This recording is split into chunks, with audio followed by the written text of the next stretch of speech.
Friends, आज की short analysis में हम डिस्कस करेंगे एस्ट्रा माइक्रोवेव स्टॉक के ऊपर।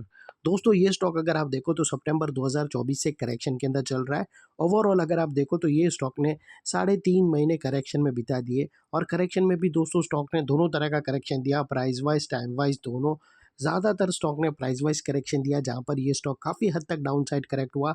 फिर स्टॉक ने टाइम वाइज करेक्शन के अंदर एक साइडवे कंसोलिडेशन करी, एक स्ट्रॉन्ग बेस बना और अल्टीमेटली उसको ब्रेकआउट किया है। और फिलहाल ये स्टॉक को देखो तो यहाँ पर मल्टीपल पॉजिटिव फैक्टर्स एक साथ ब्रेकआउट हुए हैं, जिसके तहत ये स्टॉक करंट लेवल से अपसाइड में 12% 12% अपसाइड रनअप के लिए रेडी है। लेकिन दोस्तों, यहाँ पर कोई भी हमारी बाई सेल होल्ड रिकमेंडेशन नहीं है। ये प्योरली एजुकेशन पर्पज से मैं अपना पॉइंट ऑफ व्यू आप लोगों के सामने शेयर कर रहा हूँ। कोई भी पोजीशन लेने से पहले अपने फाइनेंशियल एडवाइजर को ज़रूर कंसल्ट कर लेना। दोस्तों, आप लोग देख सकते हो कि ये वो टॉप था जहाँ से करेक्शन स्टार्ट हुआ था और यहाँ से कुछ इस तरह से downward sloping parallel channel stock के अंदर बनी। और जब तक स्टॉक ये डाउनवर्ड स्लोपिंग पैरेलल चैनल में था, स्टॉक प्राइस वाइज करेक्शन के अंदर एंगेज रहा और यहाँ पर back to back lower lows hit हुए। दोस्तों, अगर आप देखो तो फर्स्ट लोअर लोज यहाँ ट्रिगर हुआ, सेकंड लोअर लोज, थर्ड लोअर लोज यहाँ पर हिट हुआ। और जैसे ही दोस्तों ये downward sloping parallel channel upside में ब्रेकआउट हुई, इसने मल्टीपल हायर हाइज को ब्रेक करके उसके अबाउ सस्टेन क्लोजिंग देकर कंफर्म कर दिया करेक्शन कंप्लीटेड। यहाँ पर हमें दो मेजर पॉजिटिव सिग्नल मिले। पहले तो इसने डाउनवर्ड स्लोपिंग पैरेलल चैनल को अपसाइड में ब्रेक किया, जिसके वजह से जो स्ट्रेट डाउनसाइड फॉल आ रहा था प्राइस वाइज करेक्शन का, अल्टीमेटली वहाँ पर ब्रेक लग गई। और सेकेंडली, इसके अंदर जो लोअर लोज हीट हो रहे थे वो स्टॉप होकर उसके अगेंस्ट में first time higher highs register हुआ क्लोजिंग बेसिस पे, जो हमें कंफर्म करता है कि स्टॉक के अंदर बॉटम लग गई है, करेक्शन कंप्लीटेड और ट्रेंड इसका चेंज हो चुका है। करेक्शन का ट्रेंड बाई साइड की तरफ शिफ्ट हो चुका है। अनलेस एंड अनटिल यहाँ पर कोई नया लोअर लोज ना मिले या पुराने लोअर लोज के नीचे क्लोजिंग ना मिले, तब तक हम यही मानकर चलेंगे कि यहाँ पर बॉटम लग गई है और करेक्शन कंप्लीटेड। और दोस्तों, बात कर लेते हैं यहाँ पर डाइवर्शन का। तो फ्रेंड्स, अगर आप MACD डालकर चेक करो तो आपको यहाँ पर पॉजिटिव हिडन डाइवर्शन विटनेस होगा। दोस्तों, प्राइस एक्शन के जो लोअर लो स्विंग अगर आप देखो तो वो डाउन साइड की तरफ टिल्ट हुए हैं।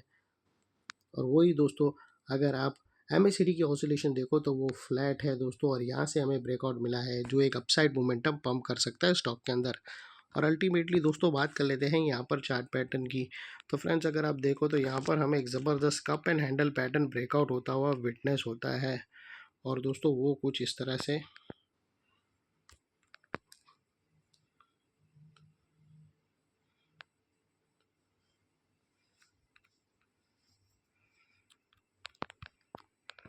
दोस्तों अगर आप देखो तो यहाँ से हमें ये कप और यहाँ से हैंडल बनता हुआ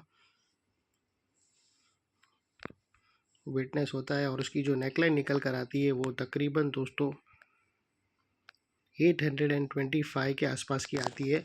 और ये जो इनसाइड रेंज है कप एंड हैंडल पैटर्न की दोस्तों, ये तकरीबन 10 से 12% की है, जो ऑलरेडी ये नेकलाइन के अबाउ ब्रेक होके उसके अबाउ सस्टेन क्लोजिंग मिल चुका है। अपसाइड सस्टेन मूव स्टार्ट हुआ तो स्टॉक दोस्तों 10 से 12% तक रनअप दे सकता है। और वो लिहाज से दोस्तों स्टॉक का जो अगला टारगेट निकल कर आता है वो 920 रुपीज़ का आता है। और यहाँ पर बीच में कुछ रेजिस्टेंस है जो ये स्टॉक फेस करेगा, जिसको हम ब्लू में कर देंगे।